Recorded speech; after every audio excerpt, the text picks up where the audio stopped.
Hi everyone, this is Shekhar Oruganti. Today I am presenting a trendy topic.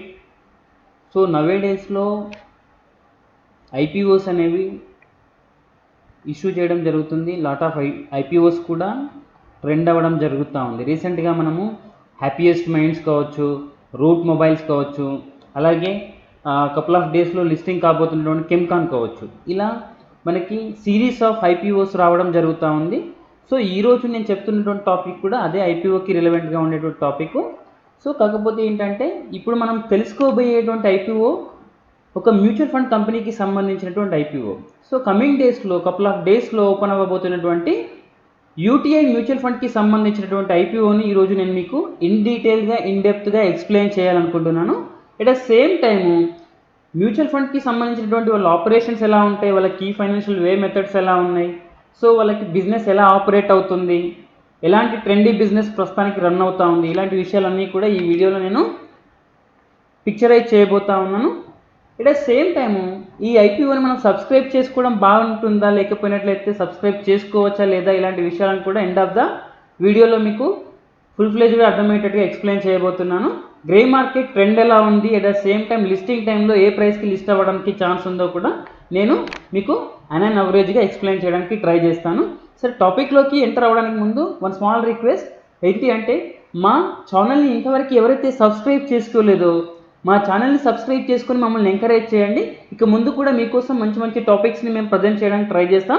మేము చేస్తున్న videos కనుక మీకు నచ్చినట్లయితే మా వీడియోస్ని లైక్ చేయండి, అలాగే మీ ఫ్రెండ్స్కి, ఫ్యామిలీ పీపుల్కి, మీకున్నటువంటి గ్రూప్స్కి కూడా షేర్ చేయండి. ఓకే, దెన్ టాపిక్లోకి వచ్చినట్లయితే మ్యూచువల్ ఫండ్ కంపెనీస్లో one of the oldest mutual fund company అయినటువంటి UTI, unit trust of India.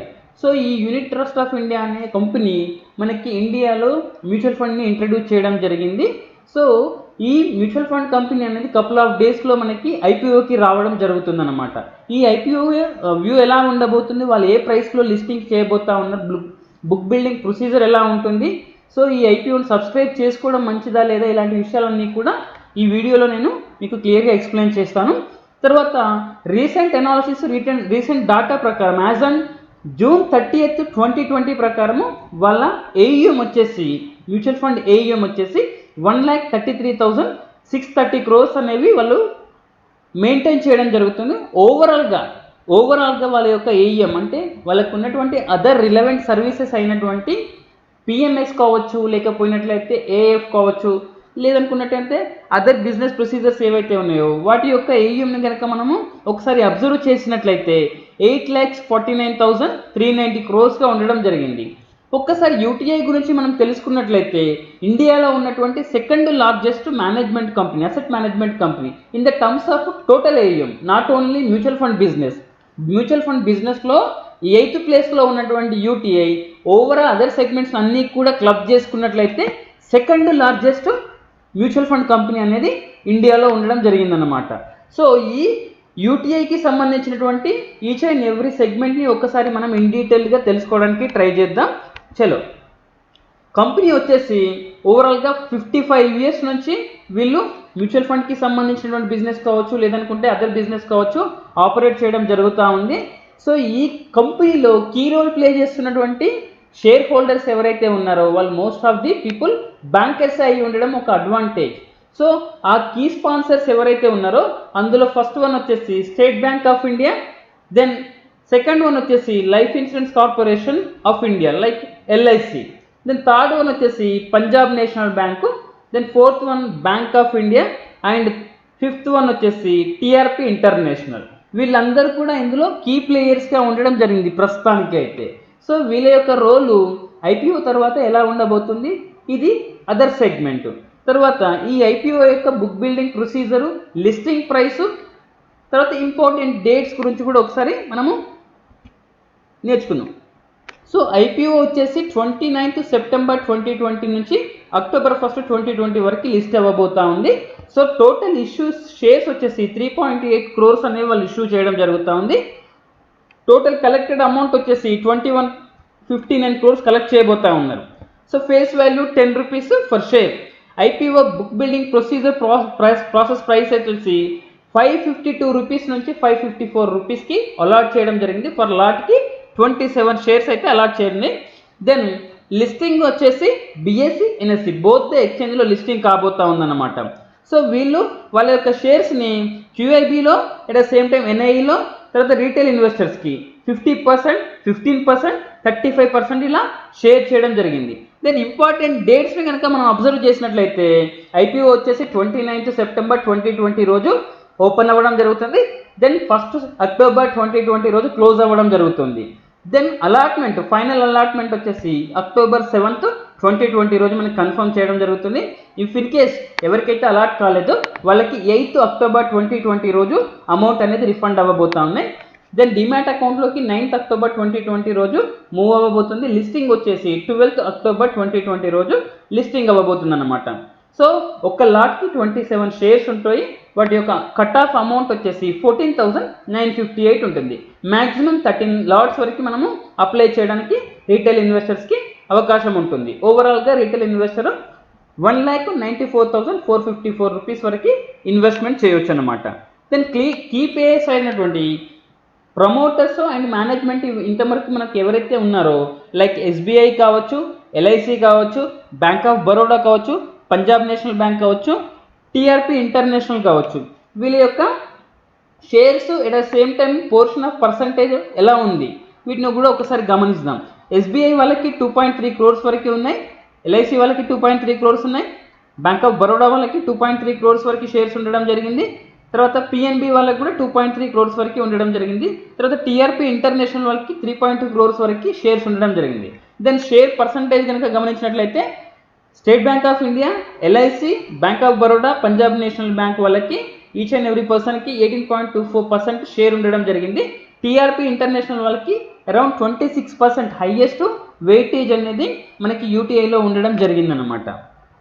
Then ఒక్కసారి ఈ యూటీఐ ఏఎంసీ వాళ్ళు ఆఫర్ చేసినటువంటి సర్వీసెస్ కావచ్చు, తర్వాత ఫినాన్షియల్ స్టేటస్ కావచ్చు, ఎట్ ద సేమ్ టైం వాళ్ళ యొక్క ఫండ్ వ్యూస్, వాళ్ళకి వస్తున్నటువంటి business operations, peer comparison nothing but ఇంతకుముందు లిస్ట్ అయినటువంటి కంపెనీస్ అయినటువంటి నిప్పాన్ ఇండియా కావచ్చు, లేదనుకున్నట్లయితే హెచ్డిఎఫ్సి మ్యూచువల్ ఫండ్ కావచ్చు, వాటితో కంపేర్ చేసినప్పుడు యూటీఐ మ్యూచువల్ ఫండ్ బెటరా కాదా, ఇలాంటి విషయాలను కూడా ఒకసారి మనం ఎనలైజ్ చేద్దాం.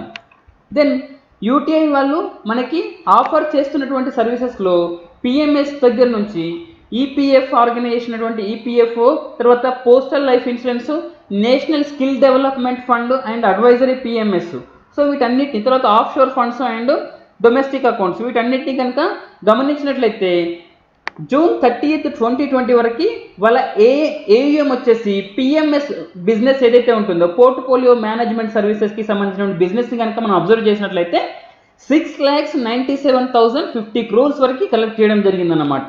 ఇండియాలో అందుకోసమే సెకండ్ హైయెస్ట్ ఏఎంసీగా మనం పిలవడం జరుగుతూ ఉంది. దెన్ కీ వ్యూస్ని కనుక ఒకసారి అబ్జర్వ్ చేసినట్లయితే పిఎంఎస్ సెగ్మెంట్ని కనుక మనం అబ్జర్వ్ చేస్తే 2017లో వాళ్ళ ఏయుఎం వచ్చేసి అరౌండ్ 1 lakh crore ఉన్నట్లయితే 2020కి వచ్చేసరికి ఆ ఏయుఎం కాస్త మనకి 6,89,000 crores వరకు బిల్ట్ చేయడం జరిగింది. ఆల్మోస్ట్ 7 times బిల్ట్ చేయడం జరిగింది అన్నమాట. ఇది ఒక గ్రేట్ అసెట్ వ్యూ అని మనం అనుకోవడానికి చాలా వరకు ఛాన్సెస్ ఉన్నాయి. వాళ్ళ యొక్క అచీవ్మెంట్ కూడా మనం అనుకోవాలి. విత్ ఇన్ 3 to 4 yearsలో వాళ్ళ ఏయుఎంని పిఎంఎస్ సెగ్మెంట్లో 7 times ఇంప్రూవ్ చేయడం జరిగింది. తర్వాత రిటైర్మెంట్ సొల్యూషన్స్ అయినటువంటి ఇంతకుముందు చెప్పిన పిఎఫ్ ఏదైతే ఉందో, సో దాన్ని కనుక గమనించినట్లయితే 2017లో 52,000 crores ఉన్నటువంటి ఏయుఎంని 2020 వచ్చేసరికి 1,22,000 crores వరకు బిల్డ్ చేయడం జరిగింది. ఆఫ్ షోర్ ఫండ్స్ని కనుక మనం అబ్జర్వ్ చేసినట్లయితే 2017లో ఉన్నటువంటి 21,750 crores ప్రస్తుతానికి 2020 వరకు 15,770 crores వరకు మూవ్ అవ్వడం జరిగింది. ఇది కొంత డ్రాప్ అయిందన్నమాట. ఆఫ్షోర్ ఫండ్ సెగ్మెంట్ని కనుక గమనించినట్లయితే కొంత డ్రాప్ అవ్వడం జరిగింది. తర్వాత ఆల్టర్నేటివ్ ఇన్వెస్ట్మెంట్ ఫండ్స్ ఏవైతే ఉన్నాయో 2017లో 650 crores ఉంటే ప్రస్తుతానికి 1,060 crores వరకు బిల్డ్ చేయడం జరిగింది. ఇది ఒక మంచి ఆస్పెక్ట్. ఓవరాల్గా అన్ని సెగ్మెంట్స్ని కనుక గమనించినట్లయితే మనకి ఇయర్ ఆన్ ఇయర్ ఇంప్రూవ్మెంట్ అయితే కనబడతా ఉంది. దెన్ వాళ్ళ యొక్క AMC view at the same time ఇండియాలో ఉన్నటువంటి టాప్ 10 ఏఎంసీని కనుక అబ్జర్వ్ చేసినట్లయితే ఏఎం వైజ్ ఎలా ఉంది, తర్వాత మార్కెట్ షేర్ వైజ్గా గమనించినట్లయితే ఎలా ఉంది. సో ప్రస్తుతానికి లీడింగ్లో ఉన్నటువంటి SBI mutual fund market share 2014లో కనుక గమనించినట్లయితే 7.2%గా ఉన్నట్లయితే ప్రస్తుతానికి 13.8% షేర్ ఉండి నెంబర్ 1 ర్యాంకింగ్లో ఉండడం జరిగింది. వాళ్ళ అసెట్స్ అండర్ మేనేజ్మెంట్ కనుక గమనించినట్లయితే మనకి 3,64,400 crores June 30th, 2020 వరకు మనము గమనించవచ్చు. దెన్ సెకండ్ ప్లేస్లో హెచ్డిఎఫ్సి ఉండడం జరిగింది. థర్డ్ ప్లేస్లో ఐసిఐసిఐ ప్రుడెన్షియల్ మ్యూచువల్ ఫండ్ ఉండడం జరిగింది. ఫోర్త్ ప్లేస్లో ఆదిత్య బిర్లా సన్ లైఫ్ వాళ్ళు ఉండడం జరిగింది. ఫిఫ్త్ ప్లేస్లో నిప్పాన్ ఇండియా వాళ్ళు. దెన్ యూటీఐ వచ్చేసి 8th ప్లేస్లో ఉండడం జరిగింది. 2014లో వాళ్ళ యొక్క ఏఈఎం కనుక అబ్జర్వ్ చేసినట్లయితే 74,200 crores ఉన్నట్లయితే అప్పటి మార్కెట్ షేర్ అనేది 8.2%. దెన్ 2020 మనకి గమనించినట్లయితే 1,51,500 crores అయితే ఉండడం జరిగింది.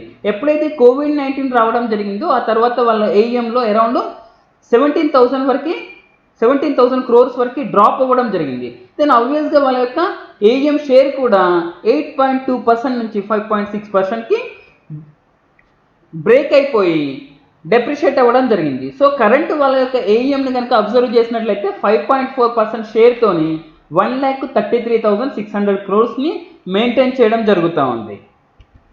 దెన్ ఇంకొక ఆస్పెక్ట్ని కనుక గమనించినట్లయితే యూటీఐ వాళ్ళు అచీవ్ చేసినటువంటి one of the finest aspect ఏంటంటే మ్యూచువల్ ఫండ్స్లో T30 at the same time B30 అని 2 సెగ్మెంట్స్ ఉంటాయి.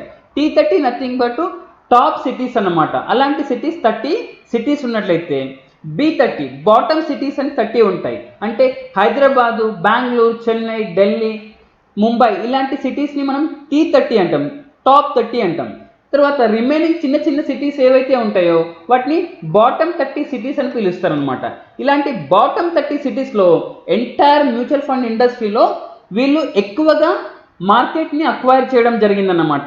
ఒక్కసారి ఆ వ్యూ కూడా మనం గమనించినట్లయితే అది ఎలా ఉందో ఒకసారి మనం అబ్జర్వ్ చేద్దాం. చూడండి, ఇండియాలో ఉన్నటువంటి టాప్ 10 ఏఎంసీస్ అయితే ఏవైతే ఉన్నాయో వాళ్ళ యొక్క T30, B30 అలొకేషన్స్ని కనుక మనం అబ్జర్వ్ చేసినట్లయితే T30 కనుక గమనించినట్లయితే మనకి ఐడిఎఫ్సి వాళ్ళు 93% షేర్ అలొకేషన్ చేయడం జరిగింది. At the same time IDFC వాళ్ళకి B30లో కేవలం 77% మాత్రమే అలొకేషన్ షేర్ ఉండడం జరిగింది. తర్వాత బాటమ్ నుంచి సెకండ్ కనుక తీసుకున్నట్లయితే ఎస్బీఐ మ్యూచువల్ ఫండ్ వాళ్ళకి T30 లొకేషన్లో 79% షేర్ ఉన్నట్లయితే B30లో 21% షేర్ ఉండడం జరిగిందండి. అంటే యూటీఐ మ్యూచువల్ ఫండ్ వాళ్ళు హైయెస్ట్గా 24% B30 షేర్ని ఫార్వర్డ్ చేసినట్లయితే T30లో 76% షేర్ని వాళ్ళు అలొకేట్ చేయడం జరిగిందనమాట. T30లో హైయెస్ట్ షేర్ ఉన్నటువంటి కంపెనీస్ కనుక గమనించినట్లయితే IDFC 93%, Kotak Mahindra 91%, HDFC mutual fund 87%, ICICI Prudential 87%. So top 10 ఏఎంసీస్లో T30లో యూటీఐ వచ్చేసి 10th ప్లేస్లో ఉన్నట్లయితే B30 వచ్చేసరికి ఆల్మోస్ట్ ఫస్ట్ ప్లేస్లో ఉండడం జరిగింది. సో వీళ్ళకి B30లో అంటే చిన్న చిన్న లొకేషన్స్లో ఎక్కువగా బిజినెస్ అక్వైర్ చేయడం జరుగుతుందన్నమాట. ఇది ఒక మంచి ఆస్పెక్ట్గా మనము గమనించవచ్చు. దెన్ వీళ్ళ యొక్క ఎస్ఐపి ట్రెండ్ని కనుక గమనించినట్లయితే SIP nothing but systematic investment plan trend ఏదైతే ఉందో వాటిని కనుక మనం అబ్జర్వ్ చేసినట్లయితే లాస్ట్ 3 to 4 years డాటాను ఒక్కసారి మనం అబ్జర్వ్ చేస్తే 2017 June 30కి వాళ్ళ యొక్క ఎస్ఐపి బుక్ వచ్చేసి 520 crores ఉన్నట్లయితే ప్రస్తుతానికి వాళ్ళ యొక్క ఎస్ఐపి బుక్ వచ్చేసి March 31st, 2020కి 730 crores ఉండడం జరిగింది. June 30, 2020కి 720 crores ఉండడం జరిగింది. క్లోజింగ్ ఎస్ఐపి ఏఈఎంని కనుక మనం అబ్జర్వ్ చేసినట్లయితే ఓవరాల్గా సో 6,170 crores అనేవి 2017 June 30లో ఉన్నట్లయితే June 30, 2020 కనుక అబ్జర్వ్ చేస్తే 9,980 crores ఎస్ఐపి బుక్ అనేది వాళ్ళు ఏఎం బిల్డ్ చేయడం జరిగిందన్నమాట. సో గ్రాడ్యువల్గా ఎస్ఐపి బుక్ సైజ్ని పెంచుకుంటూ రావడం అనేది ఒక గుడ్ సైన్ అనే మనం అనుకోవచ్చు. దెన్ అదర్ ఆస్పెక్ట్స్ని కనుక అబ్జర్వ్ చేసినట్లయితే నేను ఇంతకుముందు చెప్పినట్టుగా పీర్ కంపారిజన్ నథింగ్ బట్ ఇంతకుముందు యూటీఐ కంటే కూడా ముందు స్టాక్ మార్కెట్లో లిస్టింగ్ అయినటువంటి 2 ఏఎంసీస్ ఉన్నాయి. సో అందులో HDFC mutual fund, then Nippon India mutual fund. So వీటిని కనుక మనం అబ్జర్వ్ చేసినట్లయితే వీటితో కంపేర్ చేసినట్లయితే మనకి యూటీఐ ఏఎంసీ అనేది పర్ఫెక్ట్గా ఉందా లేదా వాళ్ళతో కంపేర్ చేసినట్లయితే కొంత వీక్గా ఉందనే విషయాన్ని ఒకసారి మనం అబ్జర్వ్ చేద్దాం. సో యూటీఐ యొక్క టోటల్ ఇన్కమ్ ఫినాన్షియల్ ఇయర్ 2020 కనుక మనం అబ్జర్వ్ చేసినట్లయితే అంటే వాళ్ళకి రెవెన్యూ ఏదైతే ఉందో అది 890 క్రోర్స్ 891 క్రోర్స్ ఉండడం జరిగింది. హెచ్డిఎఫ్సి వాళ్ళకి 2143 క్రోర్స్ అనేది రావడం జరిగింది. At the same time Reliance Nippon వాళ్ళకి 1193 క్రోర్స్ వరకు రావడం జరిగింది. తర్వాత ఈపీఎస్ని కనుక మనం అబ్జర్వ్ చేసినట్లయితే ఎర్నింగ్ పర్ షేర్ని కనుక మనం అబ్జర్వ్ చేసినట్లయితే 21.5 ఉంది, హెచ్డిఎఫ్సి వాళ్ళకి 59.2 ఉంది, రిలయన్స్ నిప్పాన్ వాళ్ళకి 6.7 ఉండడం జరిగింది. ఎన్ఏవి నెట్ అసెట్ వాల్యూని కనుక ప్రజెంట్ వాల్యూ ఏదైతే ఉందో ఫర్ షేరు అది గమనించినట్లయితే 217 రూపీస్లో ట్రేడ్ అవ్వడం జరుగుతూ ఉంది. హెచ్డిఎఫ్సి 189 రూపీస్లో ట్రేడ్ అవ్వడం జరుగుతూ ఉంది. రిలయన్స్ నిప్పాన్ ఇండియన్ కనుక గమనించినట్లయితే 42 రూపీస్లో షేర్ అవ్వడం జరుగుతూ ఉంది. సో వాళ్ళ యొక్క కీ ఫైనాన్షియల్ మెథడ్స్ ఏవైతే ఉన్నాయో ప్రైస్ టు ఎర్నింగ్ రేషియోని కనుక మనం అబ్జర్వ్ చేసినట్లయితే కీ పీర్స్ అయినటువంటి హెచ్డిఎఫ్సి రిలయన్స్తో కంపేర్ చేస్తే అండర్ వాల్యూలోనే ఉంది అని మనం అనుకోవచ్చు.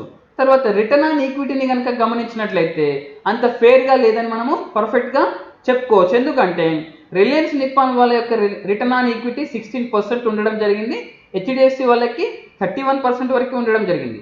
ఇవి రెండు కూడా HDFC at the same time Reliance రెండు కూడా మోర్ దెన్ 15% ఆర్ఓఐని కలిగి ఉండడం అనేది ఒక గుడ్ ఆస్పెక్ట్. కానీ యూటీఐ వాళ్ళు లెస్ దెన్ 10% ఆర్ఓఐని కలిగి ఉండడం అనేది కొంత బ్యాడ్ ఆస్పెక్ట్ అని మనం అనుకోవచ్చు. దెన్ రిమైనింగ్ అబ్జర్వేషన్స్ ఏవైతే ఉన్నాయో వాళ్ళ యొక్క బిజినెస్ ఛానల్స్ అంటే వాళ్ళకి మ్యూచువల్ ఫండ్కి సంబంధించినటువంటి బిజినెస్ని అక్వైర్ చేయడానికి ఎలాంటి ఛానల్స్ ఉన్నాయి, ఎట్లాంటి వ్యక్తులు ఉన్నారు, వాళ్ళ దగ్గర నుంచి ఎలాంటి బిజినెస్ని వీళ్ళు ఆపరేట్ చేస్తూ ఉన్నారని ఒకసారి మనం అబ్జర్వ్ చేసినట్లయితే regular funds at the same time direct channel ఫండ్స్ని కనుక మనం అబ్జర్వ్ చేసినట్లయితే అట్ ద సేమ్ టైం ఇండియాలో వీళ్ళ ఏఎంసీకి వర్క్ చేస్తున్నటువంటి ఐఎఫ్ఎస్ ఎవరైతే అడ్వైజర్స్ ఉంటారో ఆల్మోస్ట్ వాళ్ళు 53,000 ఐఎఫ్ఎస్ ఎంపైనల్ చేయడం జరిగింది. వీళ్ళ ద్వారా బిజినెస్ చేయడం కూడా జరుగుతూ ఉంది. దాంతోపాటు కొంతమంది బ్యాంకర్స్, తర్వాత నేషనల్ డిస్ట్రిబ్యూటర్స్, రిమైనింగ్ పీపుల్ కూడా వీళ్ళకి ఎలాంటి అలొకేషన్ చేస్తున్నారు, వాళ్ళ దగ్గర నుంచి వస్తున్నటువంటి బిజినెస్ షేర్ ఎలా ఉంది, హైయెస్ట్ బిజినెస్ షేర్ ఎవరు అక్వైర్ చేస్తున్నారు, ఇలాంటి డీటెయిల్స్ కూడా ఒకసారి మనం అబ్జర్వ్ చేద్దాం.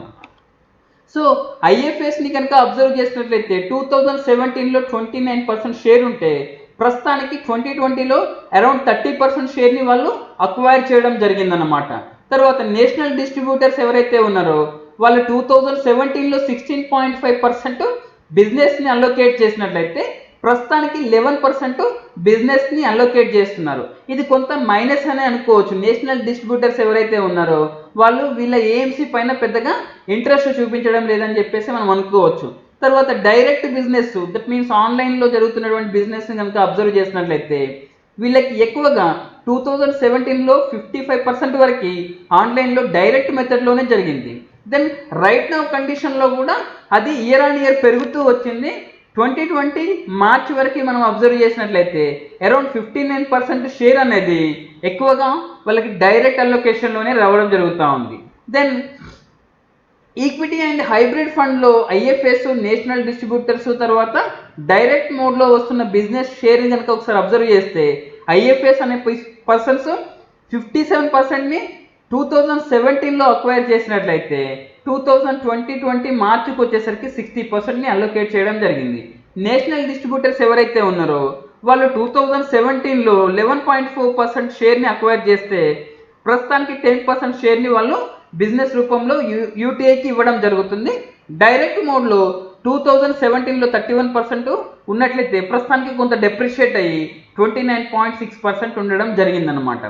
దెన్ వాళ్ళ యొక్క కీ ఫైనాన్షియల్స్, వాళ్ళ యొక్క బ్యాలెన్స్ షీట్ కావచ్చు, కీ రేషియోస్ కావచ్చు, తర్వాత వాళ్ళ యొక్క రెవెన్యూస్ కావచ్చు, ఇవి ఎలా ఉన్నాయి అని చెప్పేసి ఒకసారి అబ్జర్వ్ చేద్దాం. వాటి ద్వారా మనకి ఏం తెలియబోతా ఉంది, లిస్టింగ్ తర్వాత ఎలా ఉండబోతుంది అనే విషయాల మీద కొంత అవగాహన రావడం జరుగుతుంది.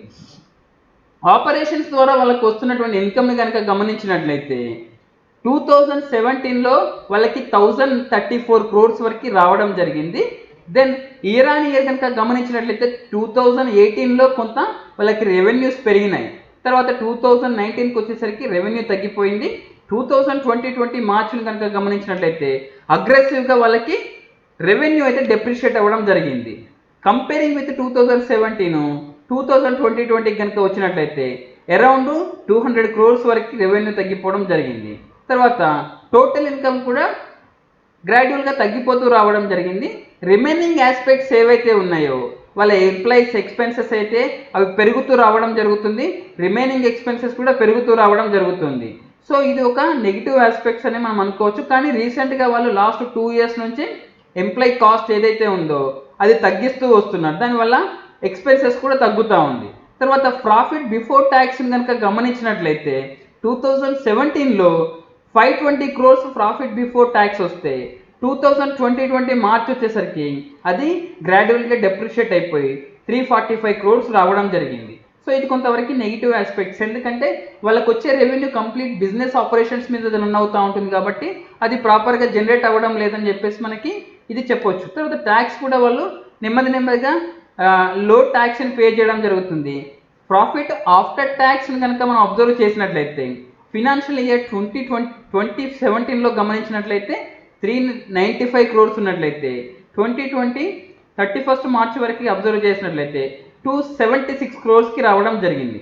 ఇది కూడా కంపేరింగ్ 2019కి అబ్జర్వ్ చేస్తే ఆల్మోస్ట్ 80 crores వరకు డెప్రిషియేట్ అవ్వడం జరిగింది. ఇది కూడా ఒక నెగిటివ్ ఆస్పెక్టే అనుకోవచ్చు. కానీ 2021 ఏదైతే ఉందో Q1ని కనుక గమనించినట్లయితే వాళ్ళ యొక్క ప్రాఫిట్ ఆఫ్టర్ ట్యాక్స్ అనేది క్వార్టర్ పెరగడం జరిగిందనమాట. 100 crores వరకు కలెక్ట్ చేయడం జరిగింది.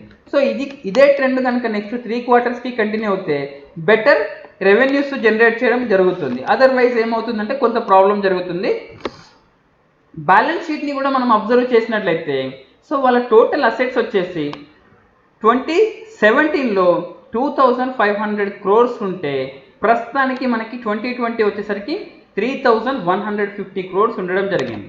అసెట్స్ పెరుగుతూ రావడం అనేది ఒక గుడ్ సైన్ అనుకోవచ్చు. దానివల్ల మనకి కొంతవరకు కంపెనీ స్టెబిలైజ్డ్గా ఉండడానికి జరుగుతుంది. దెన్ వాళ్ళ యొక్క లయబిలిటీస్ ఏవైతే ఉన్నాయో ఆ లయబిలిటీస్ కూడా కొంచెం పెరుగుతూ రావడం అనేది అంత గుడ్ సైన్ కాదు. ఇయర్ ఆన్ ఇయర్ వాళ్ళ లయబిలిటీస్ అనేవి పెరుగుతూ రావడం అనేది కొంత ప్రాబ్లమేటిక్ మెథడే. సో ఒక్కసారి కనుక మనం గమనించుకున్నట్లయితే లయబిలిటీస్ని కనుక ఒకసారి మనము గమనించినట్లయితే వాళ్ళకి ఉన్నటువంటి ఏవైతే లయబిలిటీస్ ఉన్నాయో అవి రీసెంట్గా 2 to 3 years కనుక గమనిస్తే మనకి వాళ్ళు కంట్రోలింగ్ నెట్వర్క్ ఏదైతే ఉందో అది వాళ్ళు పెంచుతూ రావడం జరుగుతూ ఉంది. సో అది కొంతవరకు వాళ్ళకి యూజ్ అవుతుంది, అట్ ద సేమ్ టైం స్ట్రెంగ్తింగ్ పెరగడానికి యూటిలైజ్ అవుతుంది.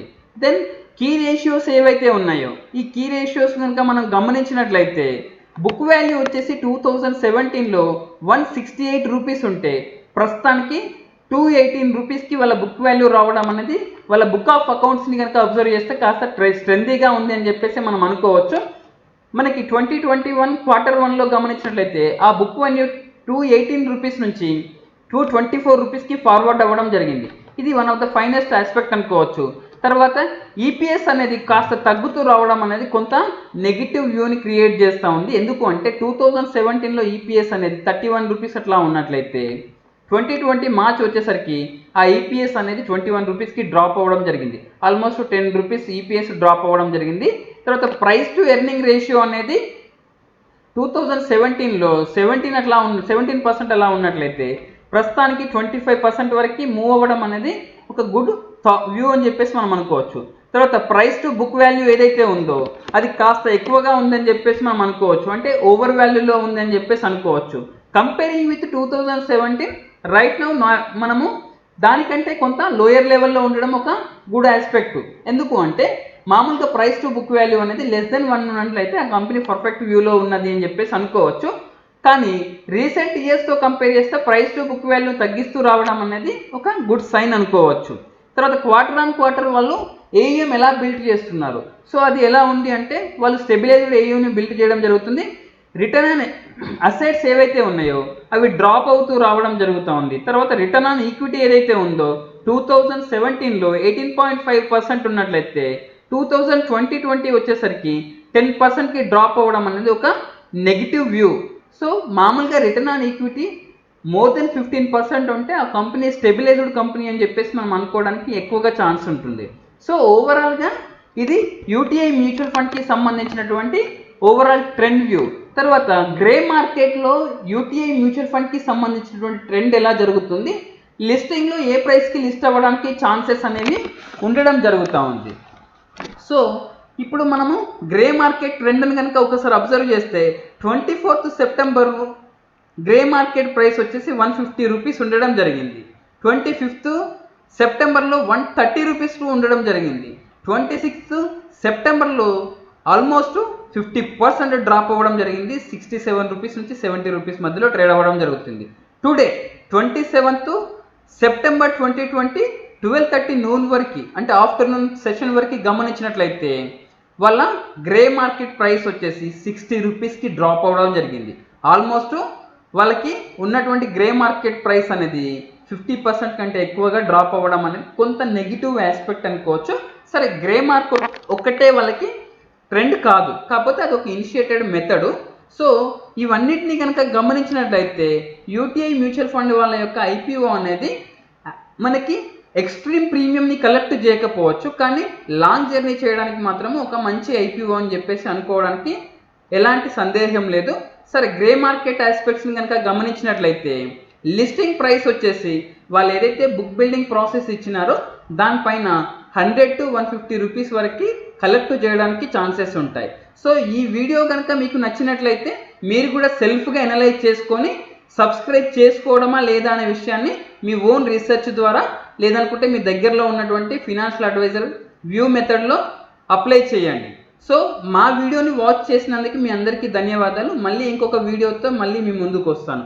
ఎవరైతే మా ఛానల్ని సబ్స్క్రైబ్ చేసుకోలేదో వాళ్ళు మా ఛానల్ని సబ్స్క్రైబ్ చేసుకొని మమ్మల్ని ఎంకరేజ్ చేయండి.